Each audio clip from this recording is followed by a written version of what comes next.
Welcome to the Attract, Sell, Nurture podcast. My name is Case Dean, and on this podcast, we celebrate the power of service businesses and their ability to change our world. So join us for insightful conversations with innovative service business owners and entrepreneurs who are making waves within their industry.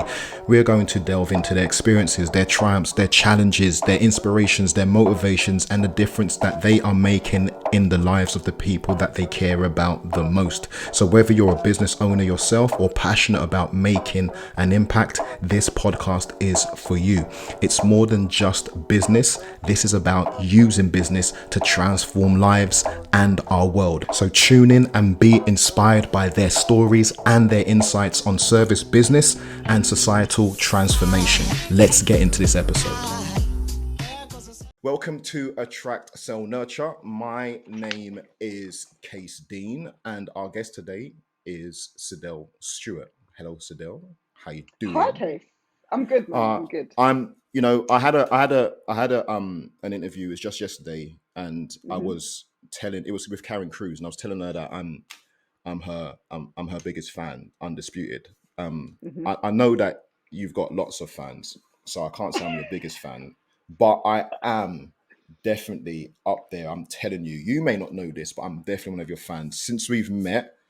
Do you hmm remember where we met? Did we meet online? We did meet online, like a lot of these things that we Yeah, do nowadays, isn't it? But do you remember yeah. exactly? I don't.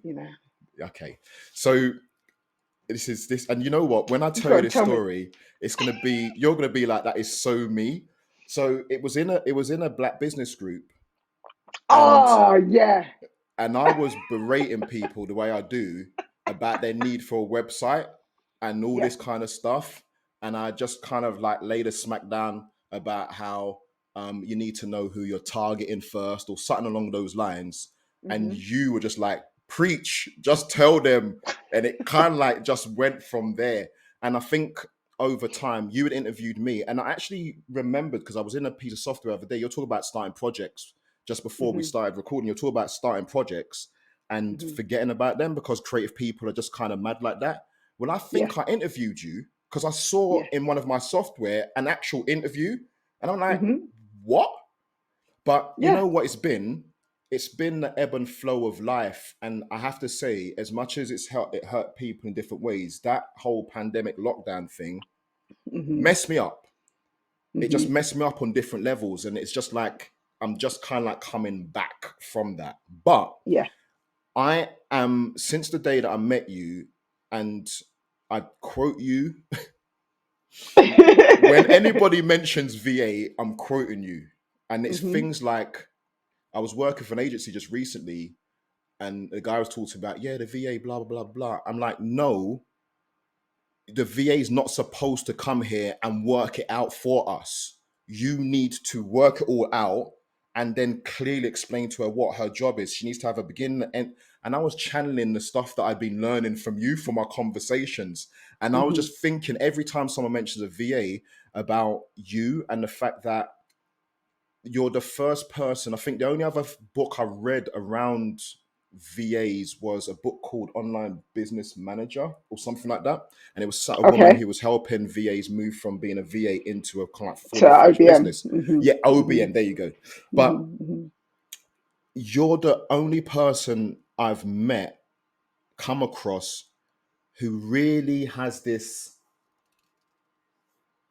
I don't know, responsibility for VAs. It's like Yeah. you've assigned yourself a responsibility and you're very protective over them as hmm well. And hmm you're very consistent with letting the world outside that's become very confused about what a VA is and how it works. You're very Yes. consistent in correcting them and what a hmm VA is about. But hmm before we get into all of that, I'm just so freaking excited. Before we get into all of that, um, I wanted to ask you, have you always been highly organized to the point that you excel at helping other people get organized?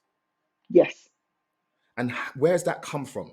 Where's that? I think I think on a baseline level, from a life skills perspective, my mum, may she rest in peace. I think that because my mum uh, gained a disability um, at the point of giving birth to me, and so from a very young age, I was very responsible, and I was doing a lot to help my mum with some basic things. But I was always doing that, so I wasn't all the way to a carer, and she didn't require that. But I was very self sufficient. Like by the time I was 5 years old, I could iron clothes. I Right. could do like really basic life skill things. By the time I was 9, I could fend for myself. I was a latchkey child at the age of 6. Yeah. So it was a case of knowing how to do things, doing things when things needed to be done. And I think that to some extent set me up for a life of service. Yeah. And I've reveled in that. I love it. And even by the time I started my corporate career in 1996, um, I was already primed for supporting people to be the best that they could be by me being the best that I can be. So by the time I got into corporate, like investment banking and stuff, I was gone clear. The work was always not challenging enough for me, but I loved it. So I would create solutions to things that people didn't even know they had problems for. And then I'd get bored and move on. So that level of organization, especially in really fast paced, demanding environments, has been honed from a very early age.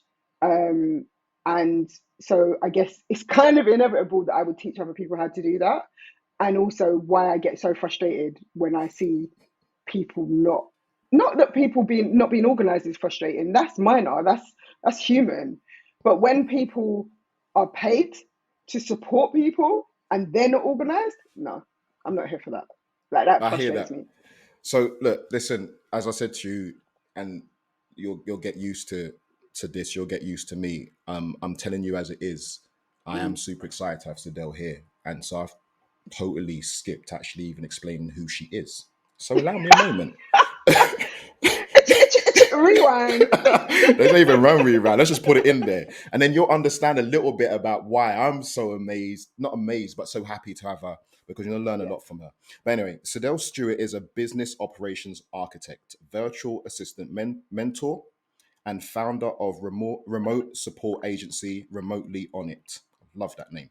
Cydelle makes it possible for service based experts to focus on their zone of genius instead of admin, systems, and operations.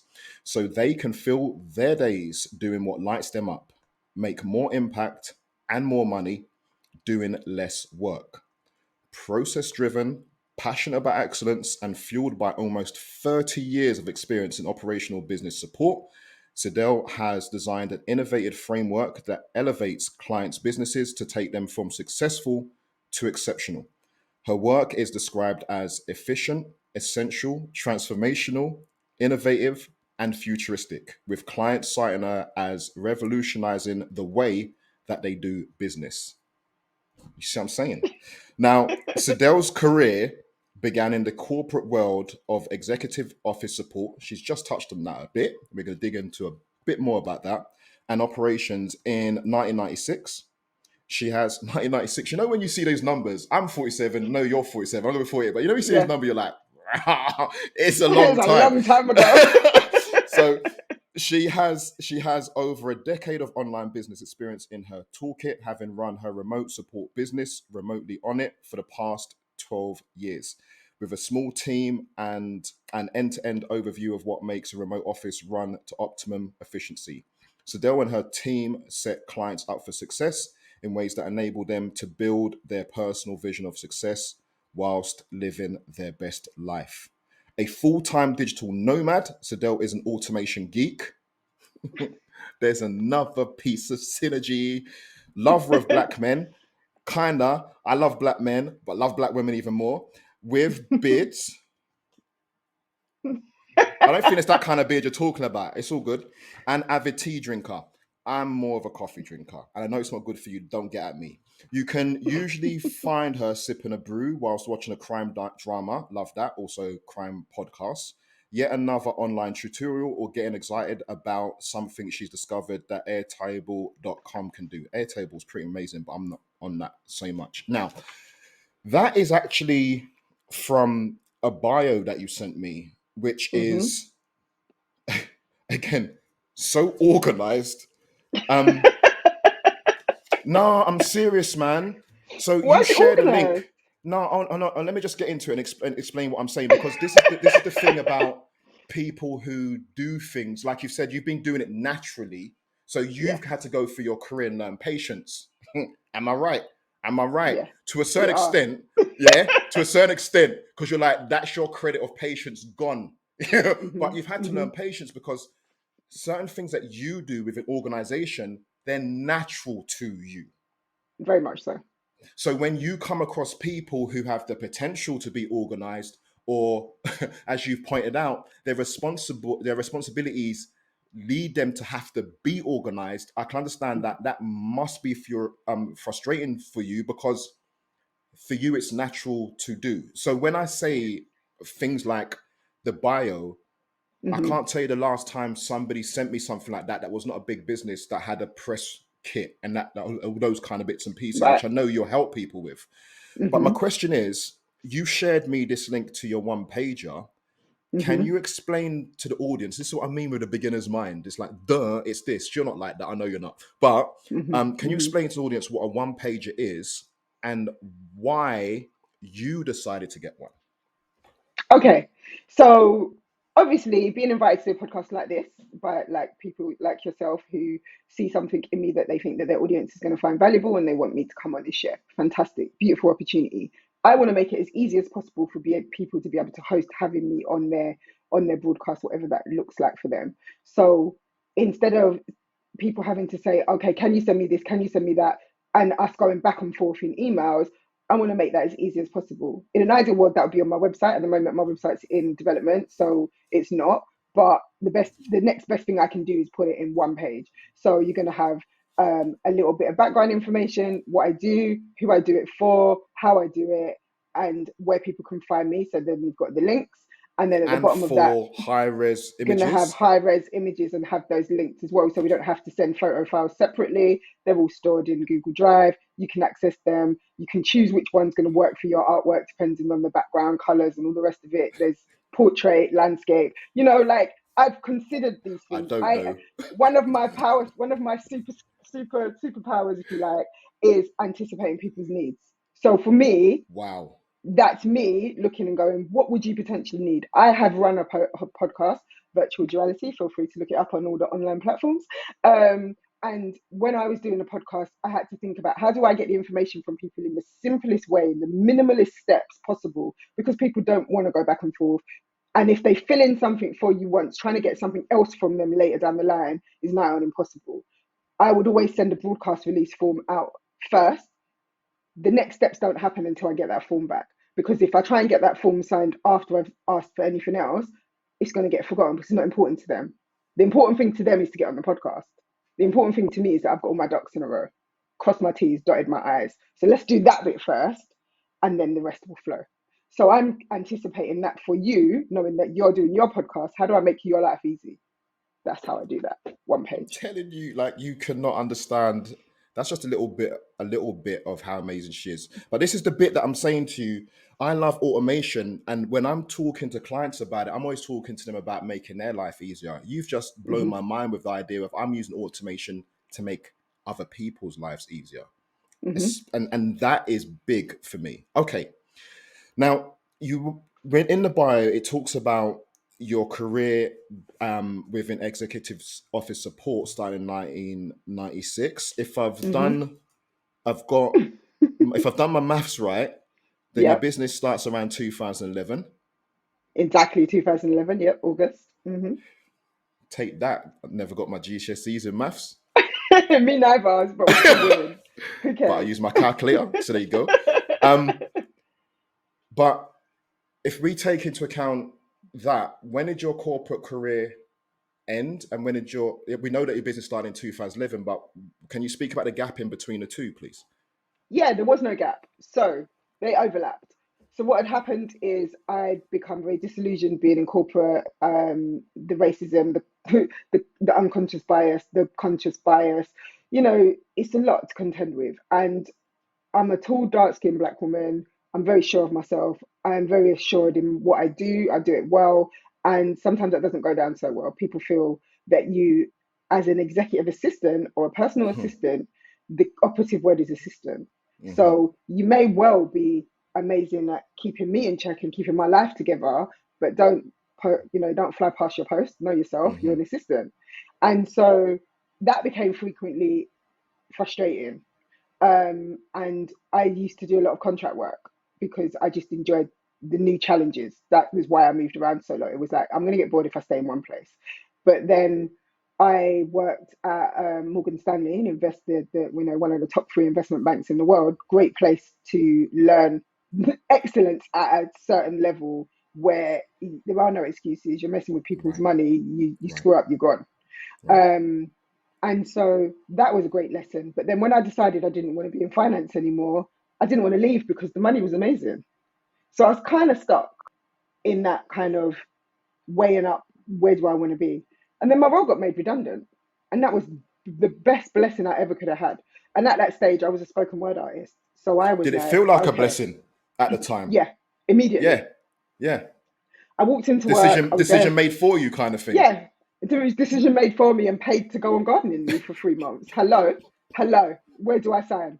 I'm sat in the meeting room. The man that's delivering the news is at the end of this long boardroom table, and I'm smiling. And he's like, he stopped mid flow because he was unnerved, and he said, "You look really happy." And I said, "I am." And he said, "Can I ask why?" And I said, "Because this is an amazing opportunity. You've just told me you're going to pay me to retrain in anything I want to do." He said, "Yeah." I said, "I'm going to do PR." I said, "What do I need to sign?" He said, "Oh, somebody needs to escort you out the building." I said, "Trust me, I'll be out the door before them." They had a car waiting for me and I bounced. So I did study PR. I went and did, so I was on gardening leave for 3 months. I did a course with Chartered Institute of Public Relations, got my Okay. qualification, and I set up the first iteration of Onit, which was Onit PR. So there was an overlap in terms of I was still officially employed at that stage, but then I Hmm. started my business, and my goal was to support other independent entertainers, which I did. And so that ran for 6 years into depression, into almost bankruptcy, into the wall, because the client group that I was working with needed my services, but finances was a challenge. Right. So I had to really reconsider, does this make sense? And at that point, I took a break. I took a 9 month maternity cover contract as an EA working at The Guardian. And I used that time to let go of the clients I had and to refocus and determine, who do I want to support? Who do I want to serve? What does that look like? And I started to reconfigure my business to work with coaches, consultants, and experts in general. I don't split them up anymore because coaches and consultants are experts. I don't know why the online business separates them out. Um, but at that time, that's what I decided to do. And so I had that 9 month break, and then I had planned to relaunch my business on the 24th of October 2016, and unfortunately my mum passed away on the 3rd of Mm. October. And just so also happens that her celebration of life stroke funeral was scheduled for the 24th of October, which for me Okay. felt very poignant. And so I obviously didn't relaunch my business at that time. And then I had this whole meltdown about when was I going to do that? Because, there was this whole limiting belief that, who launches a business in January when people have got no money? Where did I learn that people have got no money in January? Where does that come from? So anyway, I talked myself into still launching in January. I launched on the 2nd of January. I had a client at the end of that day. I had my second client at the end of that week. And from that day, I haven't looked back. I haven't done any contracting with any corporates. I Whew. just put that to bed.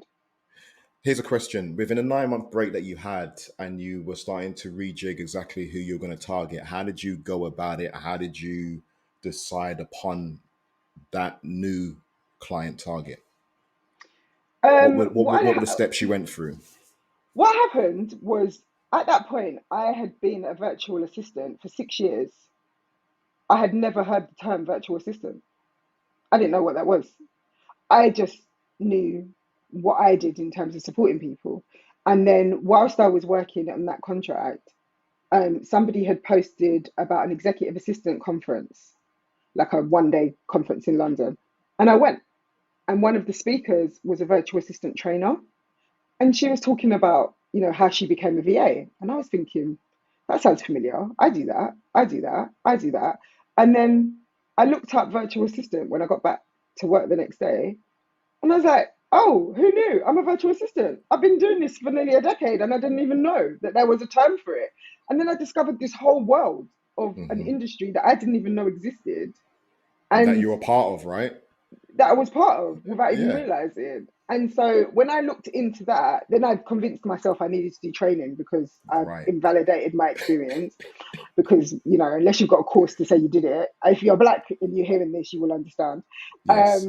Unless you've got something to prove that you studied this thing, then of course it doesn't count. So I went and did a course with a VA trainer who's All very right. reputable, and breathed through it. I didn't even finish it because it was just like I didn't need to do this. Basics. This was self validation.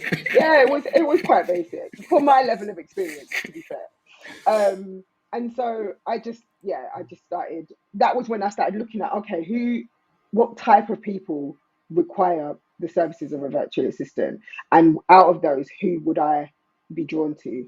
And that's how I decided what type of expert. So I I chose to know work with I'm digging service-based on it, business. but even that part you've said where you started to say to yourself, okay, which kind of people need a VA? Because you're not going through a structured market research process at this moment. This is No. naturally questions that are coming to your mind. So Hmm. are you able to remember what kind of processes you went through? Was it just Googling or were you what were you Predominantly Google, and it was a case of, okay, what kind of attributes do I want in the people that I want to support? I want to work with people who are passionate about what they do. That's number one for me. for sure? If they're not passionate about what they do, I don't want to work with them because Hmm. I'm Hmm. a passionate person. There Hmm. needs to be some alignment. I want to work with people who have an appreciation for feeling held in terms of support, and who will value that and not treat it like a hierarchical situation like you might have in a workplace where you're just an assistant, you'll always just be an assistant. They actually recognize the value that having a right arm, for want of a better expression, what that brings to them being able to deliver on their expertise. And also people who recognize that in order to flourish in their expertise, they need to let go of some things and be Hmm. and be happy to do that. And it, not necessarily straight away, because that, as I teach people, that comes with time, and it's not overnight. And there is a real anxiety around relinquishing control, especially when you work on your own and it's your own business. That's your baby. So that was what I was curious about, and that was the type of person that I wanted to work with. And then I looked at, okay, well, who has those attributes?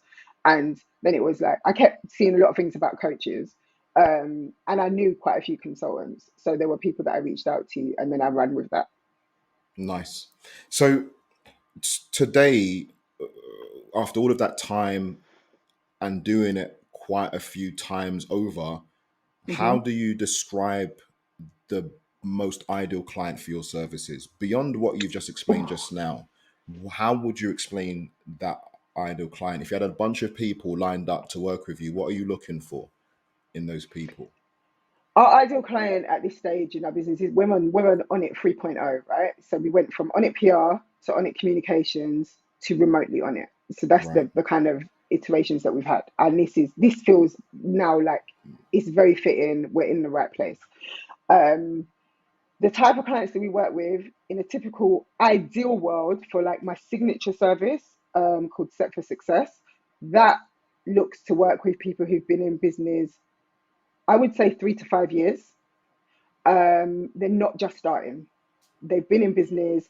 They've juggled everything themselves. They've done what I call all of the things, and they're recognizing that doing all of the things is stripping away the joy out of the thing that they started their business to do in the first place. Right. Because the operations, the marketing, the admin, the accounting, all of that, the graphic design, the website building, all of that stuff that needs to happen, that they were used to predominantly when they worked for somebody else, because most people that we work with that are solopreneurs or entrepreneurs have been in employment at some stage. They recognize that where those things were managed by lots of different people prior, now that they're working on their own, they're responsible for all of those For elements of sure. their business. And so now they're recognizing, yeah, this is too much. But because of this insane misconception that running your own business has to be hard, people struggle for a long time before they get to a point where they look for help or ask people how they cope with doing this, because there's this martyr system that people have of, I can do it, Yes. I can find a way. And then Yes. what happens is their small business starts to erode their quality of life. It starts to affect their relationships. It starts to feel like an uphill battle. They're not so, enthused on a Monday morning to jump up and get into their work, but they know they have to because they're Hmm. working weekends, they're working late at night, they are cancelling plans with people, they're skipping their self care, they're not going to the gym the way they used to, they're not doing the yoga they used to do, they're not going on holiday, but they're thinking this business was supposed to give me freedom. This business was supposed to give me flexibility. Why is that not happening? And they're What not the hell just necessarily joining happened? those dots, Yeah. but they're not necessarily joining those dots because it's happening gradually over time. Those things that get eroded happen over time. It's not one day they wake up and they stop doing those things. It's like suddenly their partner is upset with them because they're highlighting that they're just not present. Even when they're present, they're on their laptop. You're watching a show together, but you're still working and you're on your laptop. You're at your child's play, but you're still working on your phone while you're there, and you're not really engaged with the other parents. All of these little things that having your own business is supposed to enhance your life just doesn't happen. And that's when people start to, I think, go, oh, actually, I think I need an extra pair of hands. But again, that's another disconnect. It's not an extra pair of hands, but in that moment, I'll give you that. We'll work with that. We can start there. I need an extra pair of hands to take on some of the things that I don't want to do or I can't do. So they want to take the chaos off of their desk and put it into somebody else's desk and say, okay, you deal with it, make it happen, like you alluded to earlier. Rather than Now, take away the chaos in the first place, just kind of yeah. delegate it. Hot potato. But the thing is, it's a bit of a double-edged sword, because I have a theory that they shouldn't have to delegate. In my opinion, having a VA should not mean delegation. Nice. But we can get into that. So this the thing that strikes me listening to you talk about it is you're not talking about processes. You're talking a lot about quality of life. You know that the medium to get in there Mm-hmm, are the processes, but mm-hmm, everything you've spoken about is quality of life. For these people who you've just met, you're just about to start working with, the people you haven't met yet, this is like a mm-hmm, rallying cry for them to have a better life so they can be better people. And especially you talked about relationships. These people that you're talking about, no man or woman's an island, I totally get it. But in the way that you're talking about it, it's like you've got this you've taken on this responsibility to help them be better at their relationships and their yeah, life towards themselves and towards others, and mm-hmm, not let this business stuff mm-hmm, turn it into something that helps them do that as a yes, vehicle, as opposed to be the thing that they do that nothing else happens. So I think what I want to find out is where does that where's that sense of deep responsibility to get them to realize what their real responsibilities are come from? What is that about? Because you could just go in and we have spoken a lot about this, and we've had discussions about different services that are around the internet. You could have mm-hmm, easily made the money making a thing, putting it in there, whether it's a personal or something else, and you could have made bucks off of that. But you're not. mm-hmm, You've said just now, I want an extra pair of hands. Okay, with a little bit of a snigger, we'll give you that, but we're going to talk in a moment, if we're still on it, about exactly why you thought you need to have a pair of hands and talk yeah. about doing the real work. So, what's that coming from? What is that about? I think it's a combination of myself for the first, what was that, 19, 20. So up until 4 years ago, I was still a solopreneur. I worked on my own as a VA, supporting small business owners. And then I got burnt out and Hmm. I was doing everything myself. And if I needed another person to help with overflow support, then I would engage another VA for the networks that I'm in and have someone help. But they were helping in the background rather than client facing. And people used to always say to me, why don't you train VAs? Why don't you train people how to become a VA? Like, you've been doing this for a long time, you're amazing at it. Like, what's stopping you? And I was like, no, it's not for me. I don't want that responsibility. It's interesting you mentioned responsibility because I was shirking that. I was like, yeah, no, I don't want to manage people. That's hard work. That I'm just not interested. And then I was like, I don't want to be responsible for other people representing my business, working with clients, and I Right. don't have any control over what Right. that looks like to an extent, but I'm not going to be there over their shoulder micromanaging them. And that made me feel uncomfortable. So I said it's not for me. Then I did some coaching at the end of 2019. And the coach asked me, why was I so adamant in denying the world my gifts? And that hit me like a punch in the throat because I was like, what a way to frame it.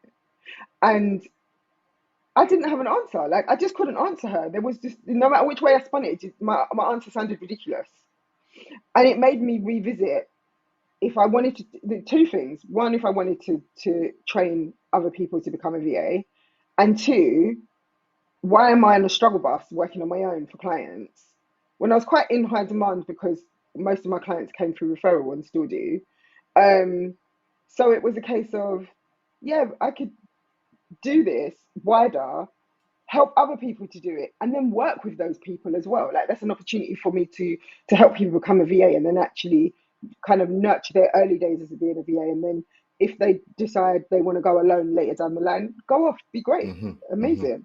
So I decided that's what I was going to do. And then January 2020, I was working on launching a virtual assistant training arm of my business.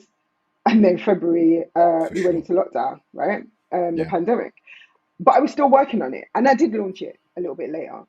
But in answer to your question around what made me take that responsibility around people's lives, I think it's more a case of throughout this journey of working in the online space, I have become very aware of how overworked people are, and this culture of go hard or go home, and running your business is hard and it should be hard, and it should be hard for the first few years, and people, most Rites of small businesses passage. don't last past, yeah, most small businesses don't last beyond 18 months or 3 years. I can't remember what the stat is. But it was just like, yeah, but it doesn't have to be that. And one of the things that really grates my gears is this talk of work-life balance. Why are we pitting work and life against each other? What's that about? Work is supposed to facilitate your life. That's it. If you're passionate about it, that's a bonus. So where did this thing come from? Oh, I'm juggling work versus my life. No, no, we don't believe in that. Onit doesn't believe in that. Remotely Onit is about helping you define what does success look like for you. What's your vision of success with your circumstances, with your individual elements and your idiosyncrasies? What does success look like for you? And then we will help reverse engineer that to make that your reality day to day. Do you have a mixture of men and women, or do you skew to one of the genders when it comes down to the work that you're doing? In terms of clients or team, Clients, sorry. no, it's not gender specific. This thing of, oh, I support female bosses. I don't know if I nearly swore there. That's fine. Like, and okay, boss bitch, and oh, I support female entrepreneurs. Who's supporting the men? I've never ever seen anybody say I support male entrepreneurs specifically. Never, not once. That's insane to me. Business owners are business owners. You might have a preference, and maybe your service is gender specific or sex specific. I can't keep up. But regardless, no. I work with people who are passionate about their business. If people come and they're passionate about their business, but they're not working towards something, they're not my client. Right. That's a deal breaker. If you're kind of trudging along but you don't know where you're going, I can't help you get there because we're both on this mission to nowhere. So You've got to be clear about where you're going. you had, we were talking about it earlier. You went through a rebrand. Yes. and I can't even get my dates right most of the time. When did That you was begin that the was re? September. Was it just? It feels longer than that. Was it then?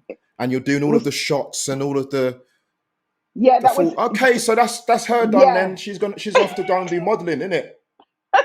Freaking hell! Can people stay in one industry? Look at her. I wish. She's got her own little photography team. Follow her down the Yeah. road. I had photographer, makeup artist, stylist. It was all very elaborate. Walking There through was one shot. There was West one shot of London. you that I just thought was so amazing. I just loved it so much. I don't know whether you're getting in the car or getting out of it or just sitting in it. I was doing up my laces. I was sitting in the car doing up my laces.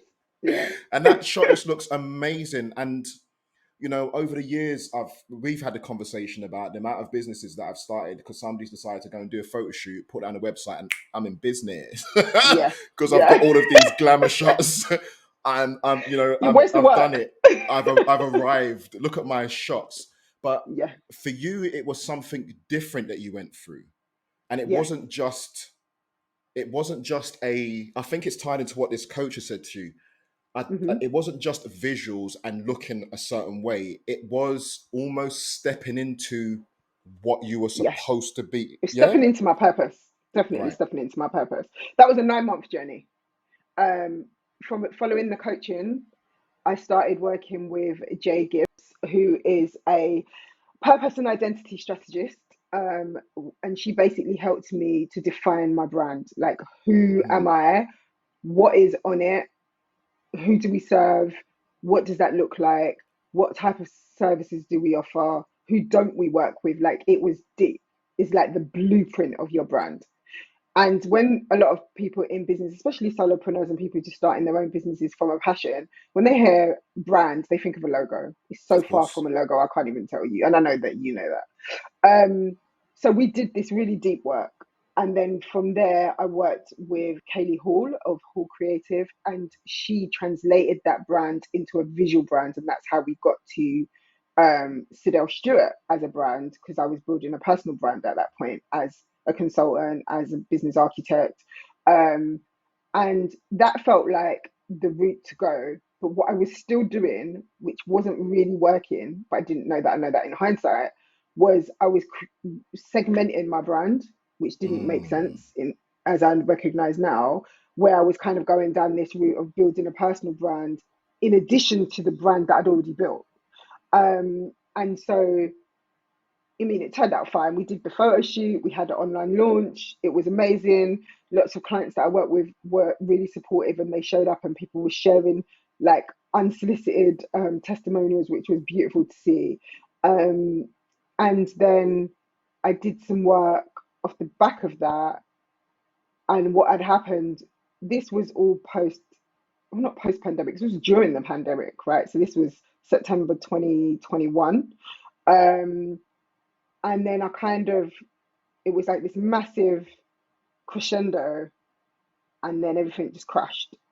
mm, Like, I had this new service, I was delivering it, but then I started to fall out of love with what I was doing on the mm, basis of I was just exhausted. right. Throughout the pandemic, I was working 16-hour days. Like, I had to give thanks. Lots of Don't you people's also find it? I'm sorry to cut you, but don't you find it, or have you found it interesting, or is it just part of what we do? I've always called it the cobbler's shoes because you talked a lot. We got into that whole thing about responsibility, telling people about this whole thing about how to look after themselves and whatnot. And there must be so many people who would have rallied around you and been like, yeah. wait a minute, you've Hmm. helped me Hmm. be good. And what are you doing? People didn't know. I'm, Yeah. I'm very good at hiding. I'm Yeah. very good at hiding, and I am definitely an introverted extrovert. Yeah. So there is I'm leaning more to the introvert, I would say, these days, these years. Hmm. So what happened is, because I used to be an artist and I'd be out all the time and be at sometimes 2 or 3 events in one night, much less a week. There's this perception that I'm always out. There's a perception that I'm a party person, that I'm doing all these things, and I could tell you there were weeks I did not leave my house throughout the Right. pandemic.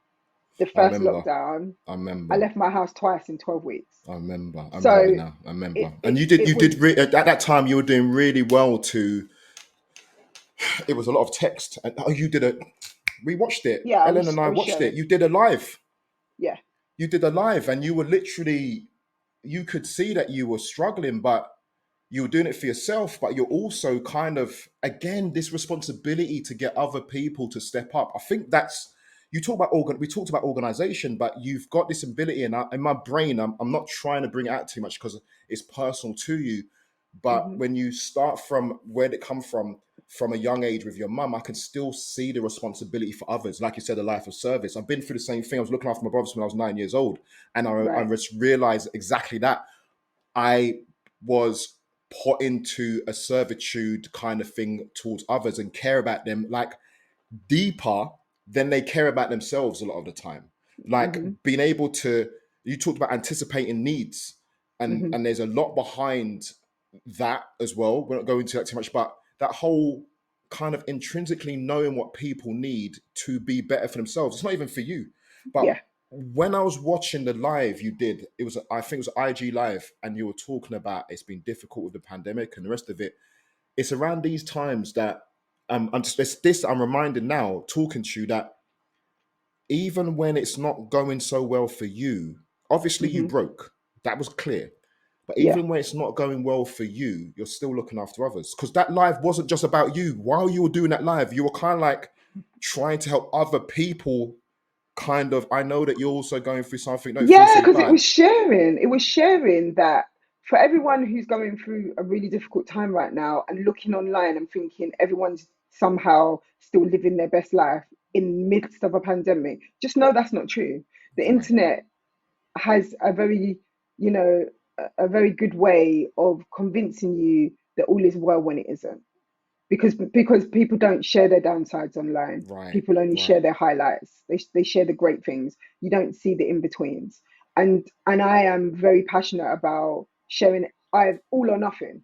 So I have Hmm. people that tell me that I'm an oversharer and that nobody needs to know that. And I don't think I overshare at all.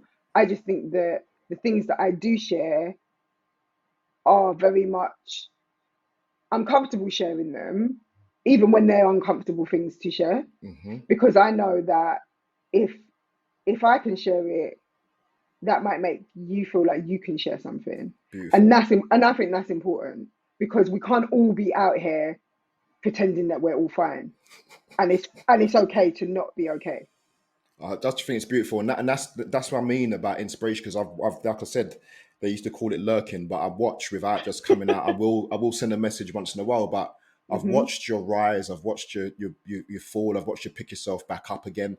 But there's always been like this very authentic, genuine. What you see is what you get. Warts and all kind of attitude towards it. And you're right.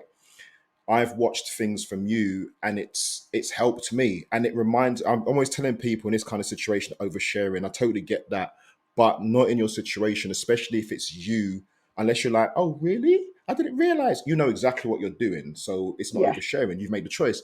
But it reminds me of being in school and being somebody who knew the answer but asked the question, because I knew there was somebody in a room who didn't You wouldn't have, ask. yeah, he wouldn't ask. And I think Hmm. it's similar to that. Yeah. 100%. And I find a lot of, if you're on your page, I love it. And I like the way that, I also like the way that you're able to bring back, Facebook's got its memories from like years back and strike up the Reopen conversation the again. conversation. Yeah. I'm like, Yeah. how is she doing this? It's like from years ago and you're doing it again. But I think, again, this innate ability to take responsibility to help people take responsibility for themselves and being that pivotal point. I know you've spoken a lot about within the music, and also being assistant, even though somebody's a pull rank on you, you're still a bit of a conductor and orchestrating and Yeah. making it right for everybody. And Hmm. also, I suppose, in what you've explained about the long journey that you go through, it's not going to be a click of you, and that way of telling people who have paid the money, who are coming through and saying, "Oh my God, thankfully I'm going to get this done," and be like, "Whoa, whoa, slow down. We're not going to get this done in a couple of weeks. I need Hmm. you to know this. I'm not the kind of person saying Hmm. to you, yeah, this is my 5 week program. In 5 weeks, you'll be amazing. This is going to No, take time." And that there's a transition. honesty, Hmm. right? And the honesty that you have towards other people is just amazing, telling them what they want to hear. But when you had the crash, was there a realization that you hadn't really been honest with yourself, or were you expecting this crash, or No, I wasn't expecting the crash, and I was definitely not being honest with myself. Not intentionally. no? I just didn't see what was happening. So, like I said, I was in lockdown. In the first year, I was told that I had underlying health conditions. So, don't leave the house, stay in. This whole, the government in the UK had people in a chokehold with their foolishness. But at the time, I had been I had just finished a 9-month program to combat pre-diabetes. So I was really nervous. And, you know, that put me in a position where I wasn't really following all of the guidelines. But at that first quarter of the pandemic, I did. And I lost a dear friend at the beginning of Mm, the panic mm-hmm, of the mm-hmm, pandemic.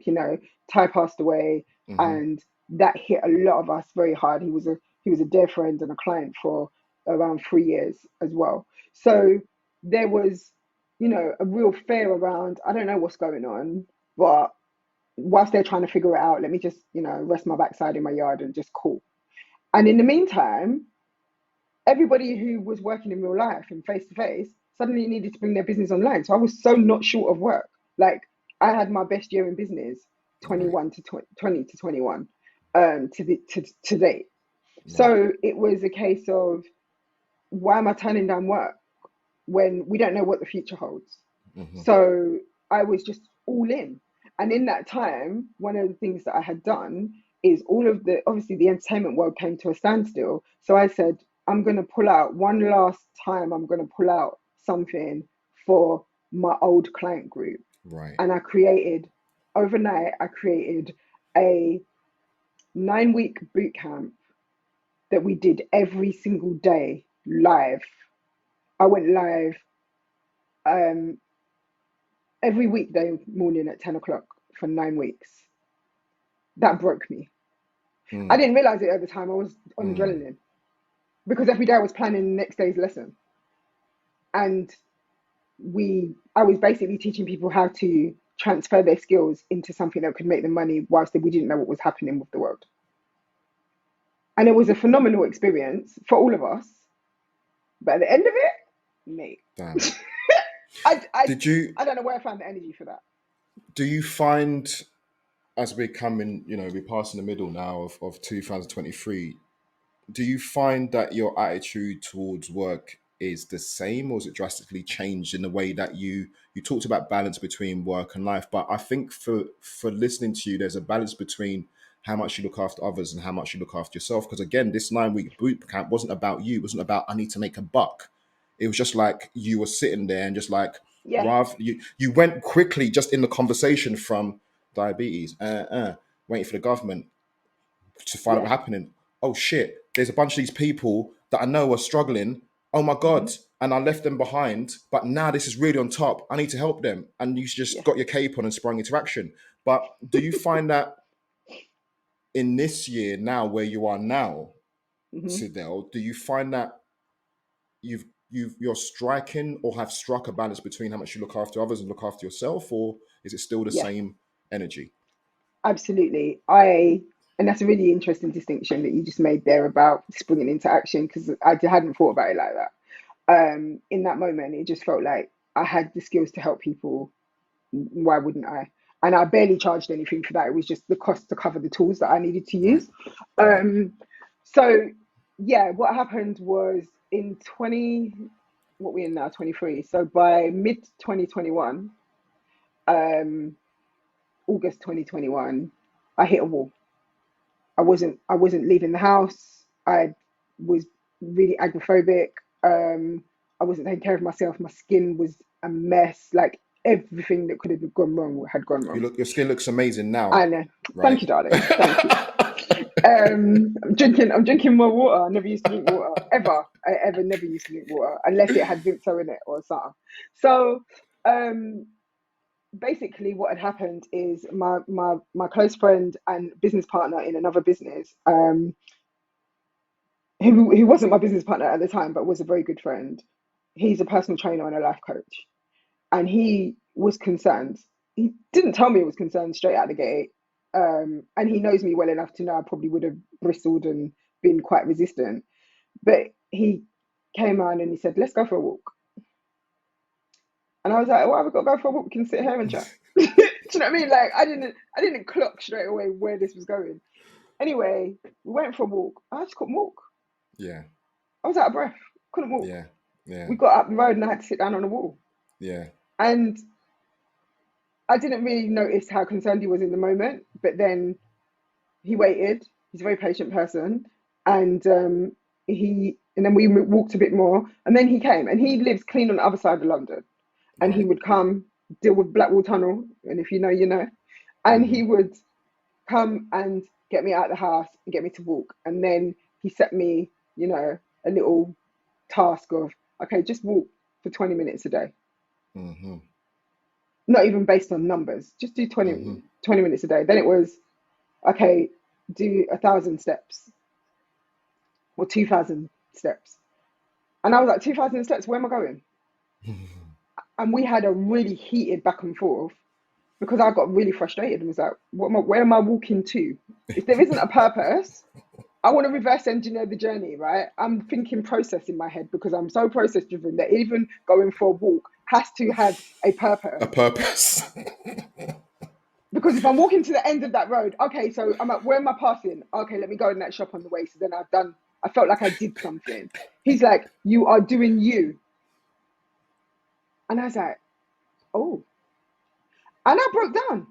I was in tears for weeks because the idea of doing stuff for me For was sure. so alien to me. For sure. It was so confusing. And I would tell myself every day, oh, I'm going to go for a walk. Because his thing was go for a walk first before you do anything else for anybody else. Get your walk in. That's what you do for you first thing in the Interesting. morning. Okay. And I was like, I get up in the morning. I'm a bit of a meanderer. I've got a mooch. So I mooch, have a Mm-hmm. little, I sit up. I'm awake. I'm not awake when I wake up in the morning. Mm-hmm. Mm-hmm. Takes me about half an hour to wake up. So I'm pottering. I've got to have a cup of Tetley. So I drink my tea, and then I start to feel like my body's waking up. So he was like, just get some movement in. I was like, movement? Oh, he's talking like a yoga teacher. Who's got time for that? So I just wasn't interested. But I was, trying not to be disrespectful as well. Because it's like he's trying to help me, right? So I'm like, okay, cool, I'm gonna go for a walk.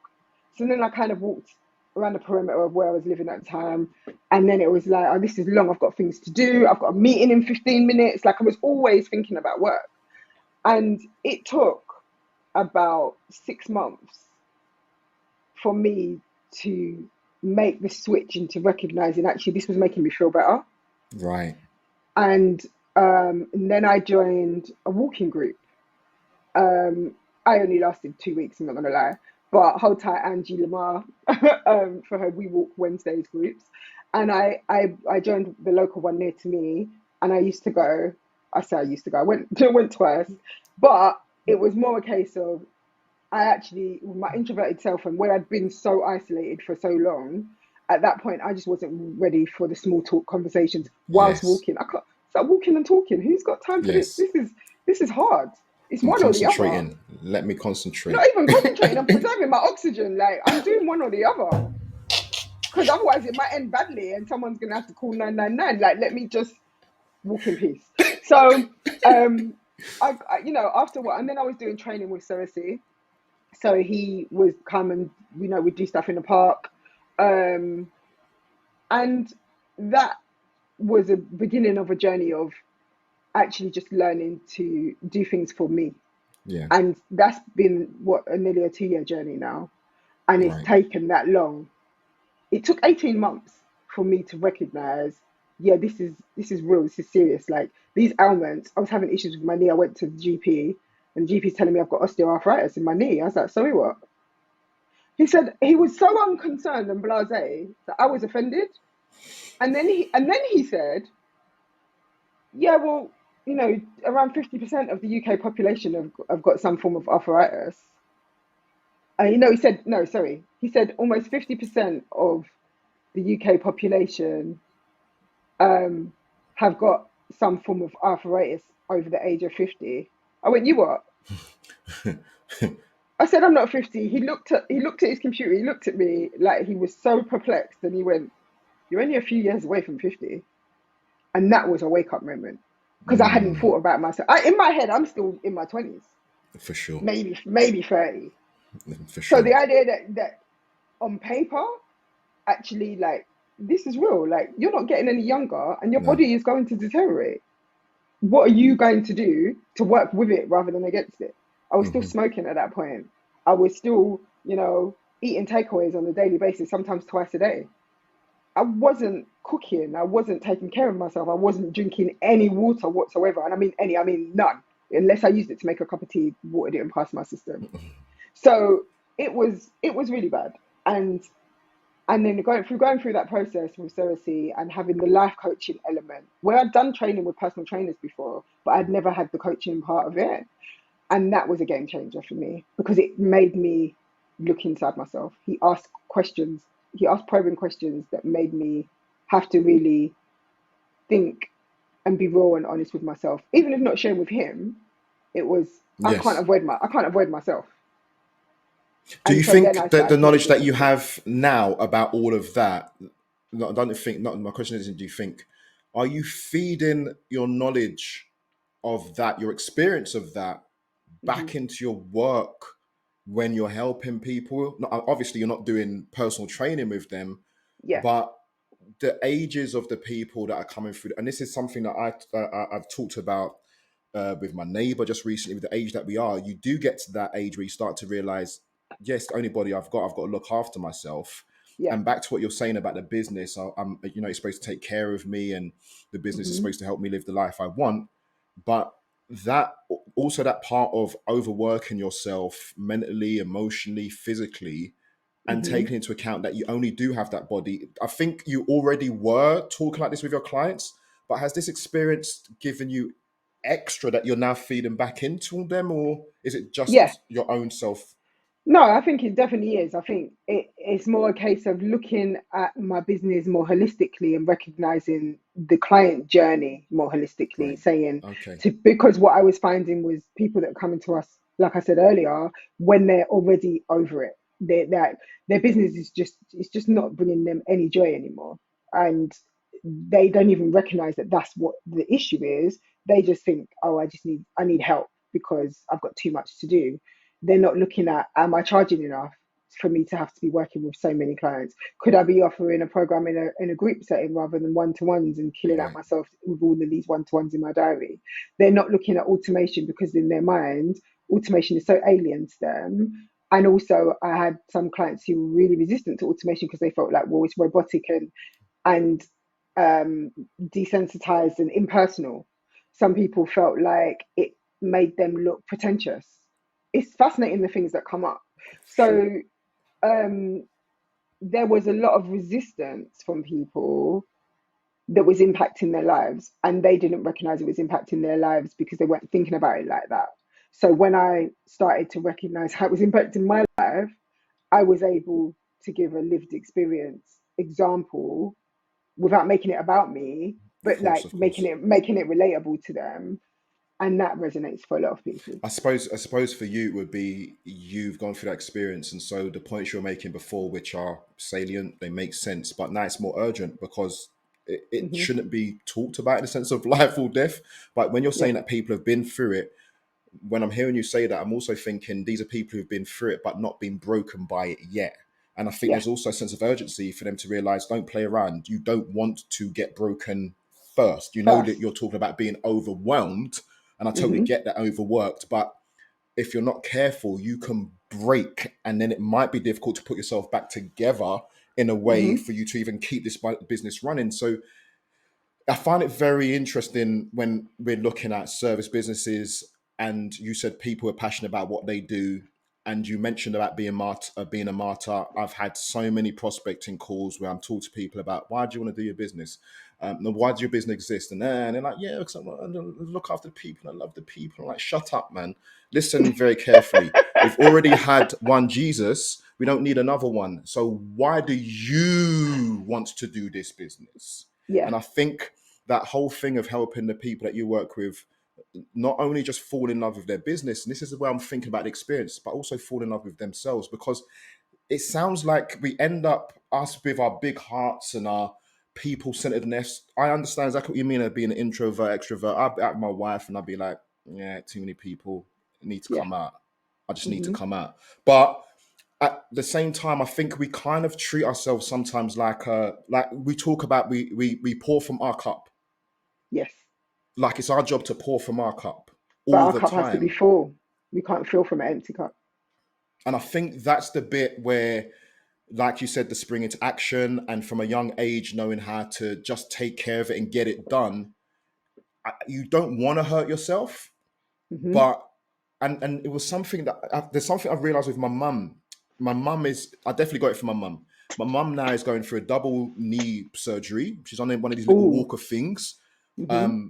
and we're trying to tell her she's on the first floor and she'll be taking this thing down the stairs with her and carrying it back up Wow. to go and do some shopping. And we're like, Mum, no, Wow. we go and do it for you. But Hmm. because she's so used to doing it, Hmm. she just wants to do it. And I had a conversation the other day and I was saying to her, listen, I totally get it. You're a bit like a Marine where you've been taught, or a Navy SEAL where you've been taught that you have to know No your matter levels what. of pain. And Hmm. even if you're at a 9, you can go to a 12. What I'm trying to tell you is your body Yeah, doesn't he's telling you deal with something that else. anymore.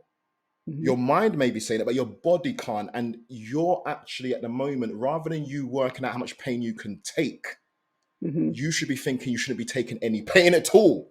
Yeah. And I think we, as people who look after other people, do measure how much pain we can take. And we never even say to ourselves, oh, that's the limit. It actually Yeah. is an experience that we go through where we just realize I've just broken something. I didn't even know there was a ceiling on it. And now it's like, Hmm. whoa, one, for me, I need to stop. But two, if I'm going to be of any use to these people, I need to do Yeah. it better. And three, if I'm going to serve these people properly, I need to tell them what's down the line if they don't stop going on like this. Hmm. Because I'm a few bus stops down. I've seen something. As my brother explained to me, in life you're kind of like a few bus stops down, and it's your job to kind of turn back and say, "Whoa, there's a pothole." And I think Yeah. through what you've gone through, even though you've helped people in an amazing way, you've gone through something where I think there's a sense of urgency for business owners who are working a certain way to Hmm. actually start looking at self-preservation. It's not about being selfish in that way of, using people, because a lot of the people you talk about being passionate, it's not about exploitation, which I can't stand, and Yeah. just using people, but they do need to think about their life force is only a certain amount, their energy is only a certain amount, their body is only a certain amount, and kind of like back to your organization, plan out how to use it, yeah, in a certain Yeah. way, work out Hmm. what your breaks are, Yeah. replenish, go again, and like you've Hmm. said, realize that a lot of these tools we've got around us, we live in a magical time where we can use these tools to actually help enhance this way of life. Yeah. Hmm. Correct? Yeah. 100%. I mean, like one of our team members, she puts in self-care days for our client. Um, Wow. but like she'll be like, okay, she's got an intense week this week. She's got these meetings back to back. So this day she's leaving us no meetings because that's just a recalibration day. And the Interesting. Wow. client would be like, oh, where did that day pop up from? And she's like, don't I have things? And she's like, no, you don't. You take the time that you need to do. If you want to put a meeting in yourself because that's the only time you can meet with that person or have a conversation with that person, I would advise against it. But obviously, it's your prerogative, it's your diary.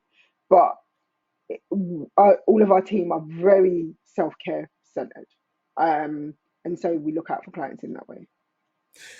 Okay. Do you consider yourself a business owner or entrepreneur? Oh, what's the definition of an entrepreneur nowadays? I don't know. That's why I'm asking the question. I would say I'm a business owner with Yeah. an entrepreneurial spirit Go on. I like that. because I am always thinking bigger and longer term, but it's not, I'm not going to go and say, oh, I like that idea, I'm going to invest in it. No, Yeah. that's not my thing. Jumping from But thing to thing is, I think, is the kind no, of idea. Just doing something, letting it go, and then going to do something else. And yeah, like the idea of building a business to sell it, that makes me feel yeah, sick yeah, because there's too much of my soul in that.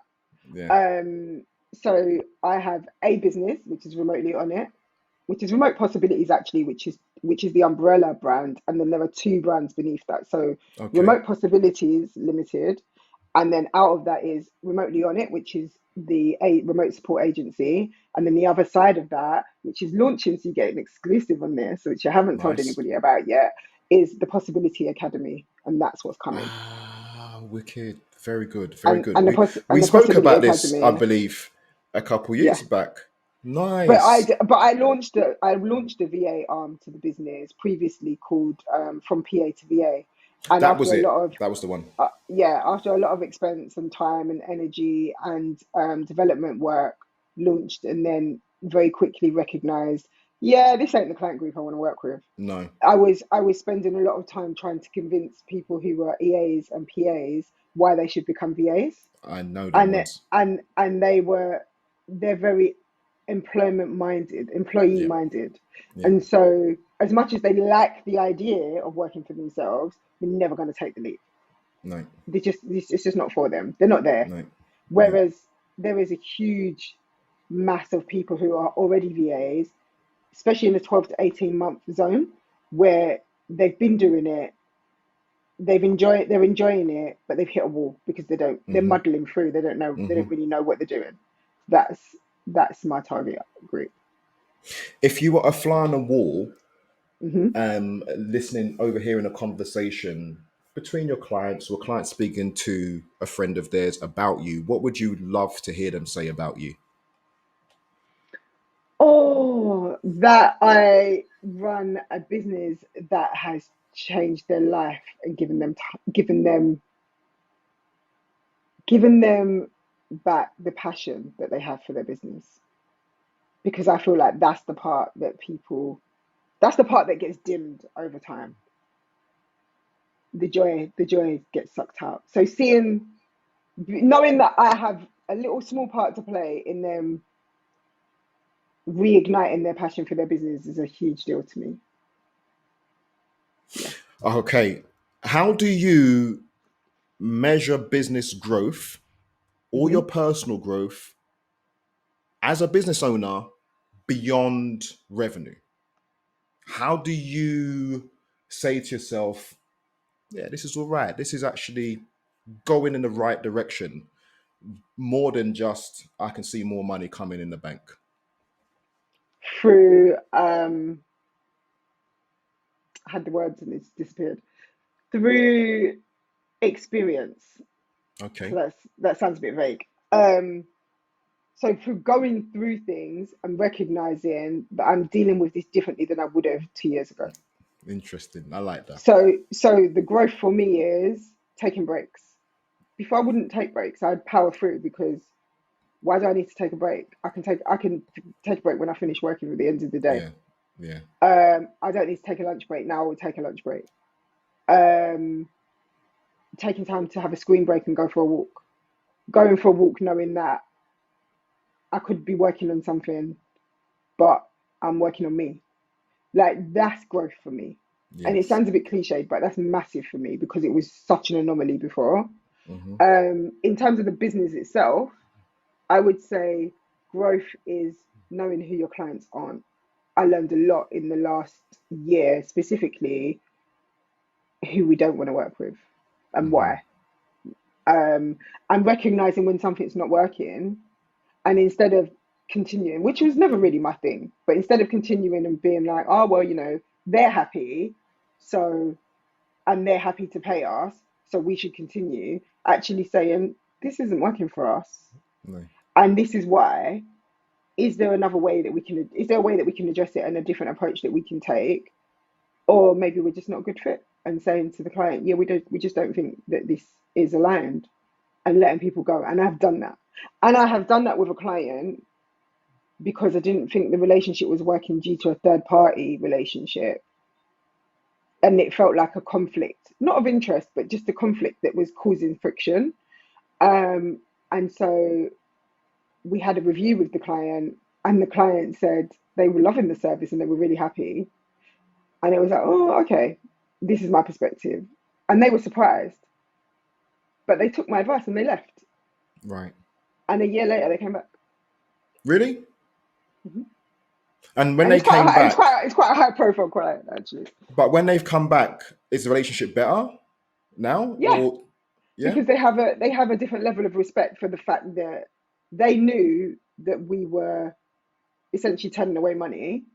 for sure. The person that took them under their wing to support them in a similar way but not the same, um, basically was charging less than half of what we had been charging.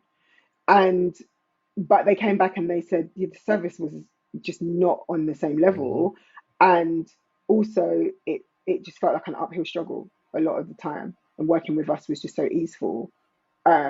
And at their stage in life, they want ease, like they want to know that this is all happening and that Taken care we of, yeah. are taking care of them.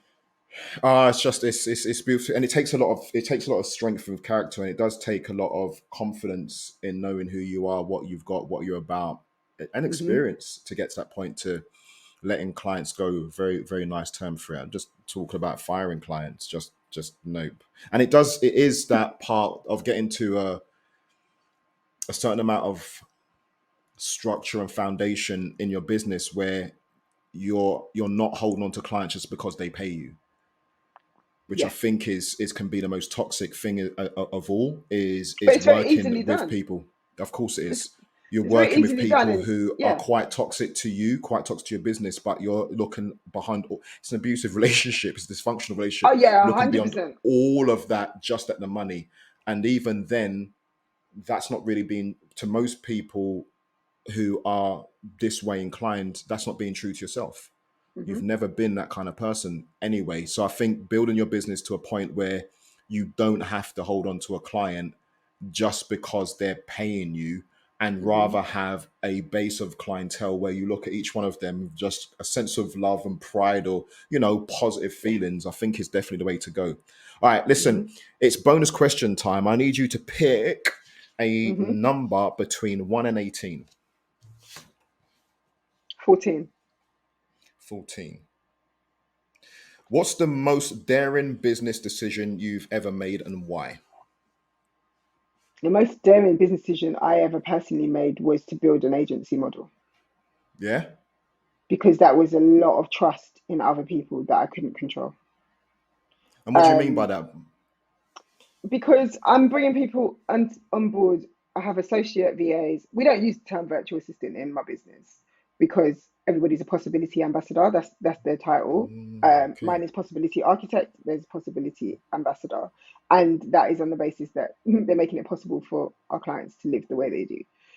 We, in order for me to bring people on board, no matter how much I train them, I've still got to have a level of trust that they're going to show up, they're going to For sure. deliver, they're going to work with clients in a way that honors our values and our truths and our boundaries, and also serves the client in the way the client wants to be served. And to do that, I have to have trust and take a step back, and that's really difficult. And I was what was it that when did you feel okay with it? when Or I do did you it, still do I do, do you still yeah, I do feel yeah. I feel an immense level of security in that now. I mean, there's five of us in the team. My online business manager, Gemma, is amazing, and she's got my back. And I know that even though nobody on my team is an employee, because there was that whole thing of, do they have to be employees to Right. take the business seriously? Do they have to be employees to be invested? Because, you know, nobody owes you anything in life. Yeah. And actually, they are loyal, they are, smart, amazing women who are layered with great personalities and great skills and faults, and we get on and we have an amazing team rapport, but that's taken time to build. um and yeah, like I say, it was nerve-wracking. It was just like, what if people come and they flop, and people are just like, yeah, I want a refund. I mean, I have had a couple of hairy situations where people came and Yeah.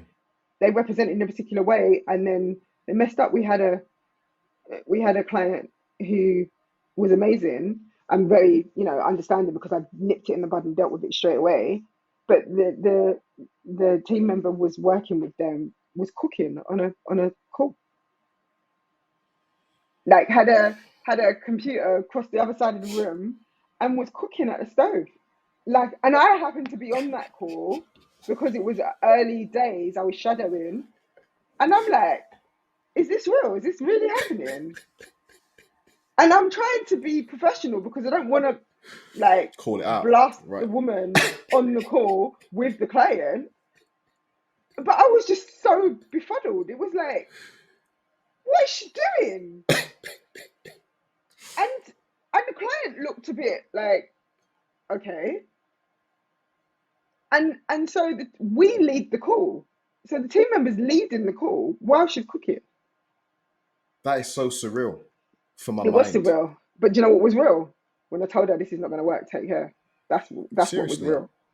Yeah, straight away, literally the same day.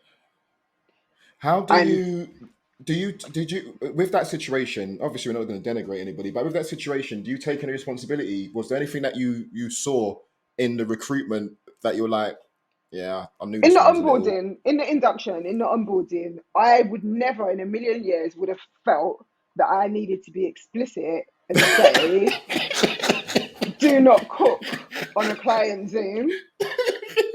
I That's wouldn't have fair. thought that was necessary. That's However, fair. life has taught me that sometimes you do need to be explicit with some things. It's And serious and what we did have was a what's expected of the team, and also we have a what's expected of the client for sure. on a weekly call. But what wasn't, like I said, what wasn't done, it was like, oh, you know, you turn up, you these are things you're going to do on the call. We hadn't talked about um, things not to do. Hmm. And so what we did then, we revisited our process and we instigated that. We implemented that, sorry. Because yeah, that was insane. And the worst part about it was when we had a call after that meeting, she didn't know, she didn't see the issue. Even like I tried to get out of her, like, how did she think the call went? She's like, yeah, it was great. Sorry, what? And we had a whole induction process with her. So yeah, that was nerve wracking. It was really But nerve that is, I wracking. think that is a lesson, and I think if it was you, if it's you, I mean, obviously you've dealt with it, but talking to you about it, I would be the first one to turn around and say to you, how much responsibility are you taking for what's happened there? Not, I do took full you responsibility. know what I mean? Because people, man, it's Yeah, just people, I isn't it? contacted the client and I apologized and Mm, I basically made it clear that that's not how we usually work. no, And I asked her how, and she was actually fine. She wasn't as put out about it as I was, yeah, which was a bit of a relief. But at the same time, she said that the way that we handled it and the way that we handled basically switching out the person that was supporting her and going about, you know, matching her with somebody else that was also going to be the right fit and have the skills and the interest in her industry and all of that kind of stuff. She said it was so professionally done and so swift that she was just mad impressed. So beautiful, actually, she essentially gave us an amazing testimonial out of what could have been a really disastrous situation. for sure. Yeah. But that's just, I think that's just testament to the foundation you have there, and you know, like with anything else, you've got to protect it, and you have to be stringent. You just have to be with clients as well as employees. Look, I'm gonna let you go. It's been an absolute pleasure speaking with you. But before we do go, I've got Hmm. no doubt that people are gonna want to know, and that there will be a lot of detail information in show notes, links, and everything else that you've given me there. But what would you like to leave the audience with? Tell them about that you're doing anything like Hmm. that. I think what I'd like to leave the audience with, from a business owner perspective, is you don't have to work with a virtual assistant. You don't have to, you know, work with support full stop. But you do have to look at how can you be working smarter versus harder. And that could be automation. It could be a human resource. It could be a one-off consultation where somebody shows you this is what you could be doing differently, and then you go and get on with it. But don't don't struggle in silence. It's not the way forward. In terms of service, the signature service that we offer is called Set for Success. It's a 12-week service where I do a business review. I look at how you function, who you serve, what your services actually are, how you deliver them, and then I optimize all of that and look at what can we get rid of, what tools are you using, what are you paying for, what do you need, what don't you need. I make recommendations, and then I implement all of that so you don't have to do the heavy lifting, and set your virtual office up for success. And then you're matched with somebody who supports you for the next month. And then at the end of that 12 weeks, you decide whether you want to continue with ongoing support if that feels like it fits for you. Absolutely wonderful. I think that service needs an affiliate program, Yeah, and yeah, I'll sell the we can hell out make of that it. happen. We can make that happen. 100%. Cydelle, thank you so much. Really, really, really, thank you so much for being on. It's been candid. It's been real. It's been full of experience. So much knowledge, and like I say, there's no way you can't listen to you even for 60 minutes and be inspired, really. And Thank you so much. congratulations for 3.0. Congratulations for your own personal growth. Keep it Hmm. up. And I can tell you on a personal level, I hope to be getting myself to a level where I can actually employ your services, because for Hmm. sure it's you come across people and you put them on vision boards and it's like this, that, and the rest of it. Okay, it hasn't happened to me for a little while, but since listening to you, there's a lot of things that we do the same to a certain extent, but Yeah. your service is so it gets down into the roots, and then Yeah. it comes back up, and Hmm. then that whole bit you just now said about we're then going to implement the stuff for you and give you someone to help you manage it. Just wow, just so wow. So for sure, what I'm really serious about this. The affiliate program. That was I was kidding about We that, do. but We know, but we do definitely, offer. We do offer. We offer referral. Reward to everybody that refers clients to us that become clients. yeah. And that's something we do across the board, regardless, even I without think, an affiliate program. I think and if you're saying that your website isn't yet It's. launched. I mean, remotelyonit.com is up, but it's a holding page at the moment. But there is a link there to book a call. So I would invite anybody, But even if they just want to eventually, find out more, just book a call. and Eventually, I'll put that in the notes. But eventually, you're gonna have a website, and then it'll have the information about these services. yeah, But at the moment, if somebody's interested, they should go ahead and book a call through the website about it. absolutely. Hmm. Perfect. Okay, Hmm. thank you. Okay, look, I can't even tell you how I feel about this episode. This episode has been absolutely amazing. Just thank you again to Cydelle Stewart for taking the time to speak to us. I'm gonna leave you there, and I will see you on the next episode. Bye bye. Thank you for tuning in to this episode. This podcast is for anyone who is passionate about making a difference through their work and wants to learn from others doing exactly the same. It's about the journey of creating a service business that not only generates revenue, but also contributes to the betterment of lives and the world around us. So if you are someone who has a story to tell, someone who is making waves in your field, or someone who has unique insights on the synergy between service businesses and societal transformation, I would love to hear from you. I'm always seeking amazing guests to feature on this show.